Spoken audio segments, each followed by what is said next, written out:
Welcome friends, आज के video में हम देखेंगे बिहार के जिले एक समग्र अध्ययन। तो चलिए मैं इस वीडियो का शुरू करता हूं। आज का हमारा पहला प्रश्न है, बिहार के किस जिले में सर्वाधिक स्वर्ण भंडार होने का अनुमान लगाया गया है? तो वह जिला है जमुई। दोस्तों इस क्वेश्चन का आप देखते हैं, हम लोग व्याख्या देखते हैं कि भारतीय भूवैज्ञानिक सर्वेक्षण के अनुसार जमुई जिले में के सोनो क्षेत्र में देश का सबसे बड़ा सोने का भंडार मौजूद है। हमारा अगला प्रश्न है, थावे का तीर्थ स्थल जो एक प्रसिद्ध शक्तिपीठ है किस जिले में है?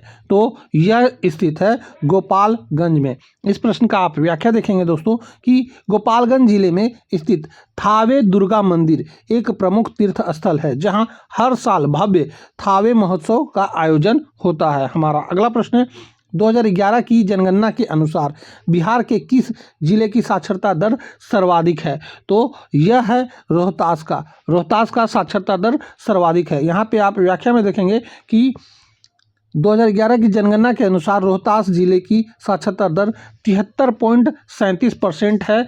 बिहार में सबसे अधिक, ये आपको याद रखना है। हमारा अगला प्रश्न है, केसरिया बौद्ध स्तूप जिसे दुनिया के सबसे बड़े स्तूपों में से एक माना जाता है किस जिले में है? तो यह है पूर्वी चंपारण में। इस प्रश्न का आप व्याख्या देखेंगे कि यह विशाल बौद्ध स्तूप पूर्वी चंपारण जिले के केसरिया नामक स्थान पर स्थित है। हमारा अगला प्रश्न है, बिहार का सबसे छोटा जिला क्षेत्रफल में कौन सा है? तो वह जिला का नाम है शिवहर। इस प्रश्न का आप व्याख्या देखेंगे कि क्षेत्रफल की दृष्टि से शिवहर लगभग 349 वर्ग किमी है, जो कि बिहार का सबसे छोटा जिला है। ये आपको याद रखना है, बिहार का सबसे छोटा जिला शिवहर है। हमारा अगला प्रश्न है, जापानियों द्वारा निर्मित विश्व शांति स्तूप बिहार के किस जिले में स्थित है? तो यह स्थित है नालंदा में। इस प्रश्न का हम व्याख्या देखेंगे कि राजगीर की गिद्धकूट पहाड़ी पर स्थित प्रसिद्ध विश्व शांति स्तूप नालंदा जिले में आता है। राजगीर नालंदा जिले का एक प्रमुख शहर है, ये आपको याद रखना है। हमारा अगला प्रश्न है, लौरिया अरेराज का अशोक स्तंभ लेख बिहार के किस जिले में स्थित है? तो यह स्थित है पूर्वी चंपारण में। इस प्रश्न का आप व्याख्या देखेंगे कि अशोक के स्तूप लेखों में एक लौरिया अरेराज पूर्वी चंपारण जिले में स्थित है, जबकि लौरिया नंदनगढ़ पश्चिम चंपारण में है। ये आपको याद रखना है। हमारा अगला प्रश्न है, बिहार के किस जिले का प्राचीन नाम तिरहुत था? तो बिहार का जो वह जिला है जो जिसका नाम तिरहुत था उसका नाम है मुजफ्फरपुर। इस प्रश्न का आप व्याख्या देखेंगे कि प्राचीन काल में मुजफ्फरपुर और उसके आसपास के क्षेत्र को तिरहुत के नाम से जाना जाता था, जो बाद में एक प्रखंड भी बना। हमारा अगला प्रश्न है कि प्रसिद्ध मंदार पर्वत जिसका उपयोग समुद्र मंथन में किया गया माना जाता है कि किस जिले में है?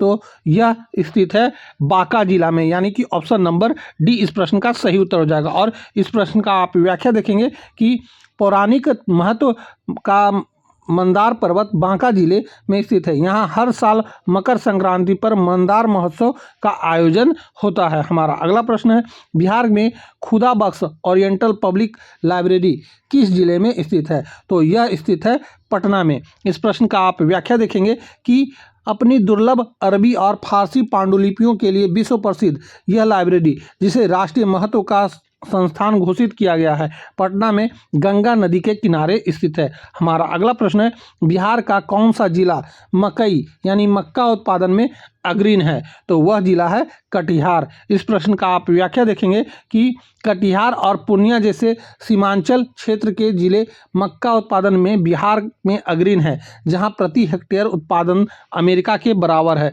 हमारा अगला प्रश्न है, प्रसिद्ध लंगटन सिंह कॉलेज कहाँ जहां डॉक्टर राजेंद्र प्रसाद ने पढ़ाया था किस जिले में है?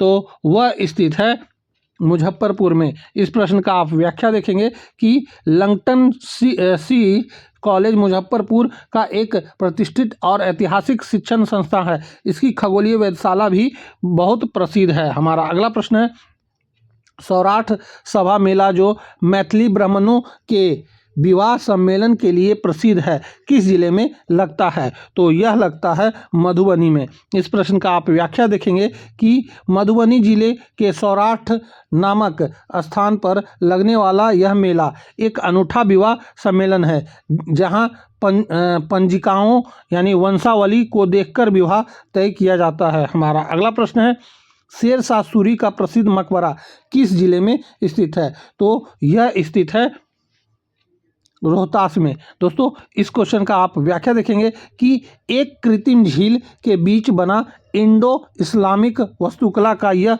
शानदार नमूना शेर शाह सूरी का मकबरा रोहतास जिले के मुख्यालय सासाराम में स्थित है। ये आपको याद रखना है। हमारा अगला प्रश्न है, कुशेश्वर स्थान पक्षी अभयारण्य बिहार के किस जिले में स्थित है? तो यह स्थित है दरभंगा में। इस प्रश्न का आप व्याख्या देखेंगे कि कुशेश्वर स्थल झील जो प्रवासी पक्षियों के लिए महत्वपूर्ण आश्रय स्थल है, दरभंगा जिले में स्थित है। हमारा अगला प्रश्न है, बिहार के किस जिले में गर्म कुंड स्थित है? तो यह स्थित है राजगीर, नालंदा और मुंगेर में। इस प्रश्न का आप व्याख्या देखेंगे कि बिहार में गर्म पानी के झरने मुख्य रूप से राजगीर यानी नालंदा जिला और मुंगेर जिलों में पाए जाते हैं। राजगीर का ब्रह्मकुंड सबसे प्रसिद्ध है, ये आपको याद रखना है।